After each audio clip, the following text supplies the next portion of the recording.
After 20 years of implementation delays, the Real ID Act was passed by Congress in 2005 following the 9/11 Commission's recommendation that the federal government enhance security standards for identification.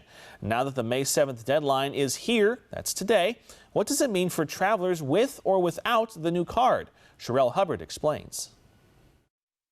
Flyers already frustrated by long lines now have another worry to add to their travel list: the Real ID. It's the Transportation Security Administration's newest requirement, and after 20 years in the making, the deadline is Wednesday. 81% of the travelers that travel by airline in the United States today are already compliant. So they have IDs that already they will be able to use just like they normally always have been. Department of Homeland Security Secretary Kristi Noem says 81% of travelers have IDs that are already compliant. I have the Real ID. But what about the others? No, I don't. I do not have the Real ID yet. No, I don't. I don't have the Real ID at all. Some may have a Real ID unbeknownst to them.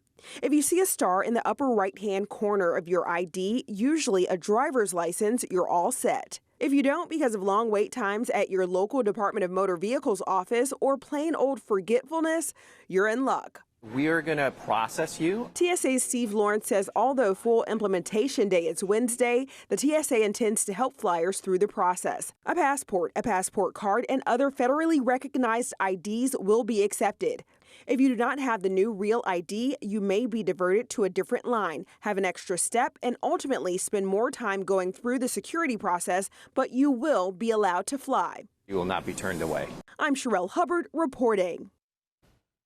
The documentation required by each state varies for securing a Real ID. The TSA advises checking with state motor vehicle departments for guidance on requirements before attempting to visit those facilities in person.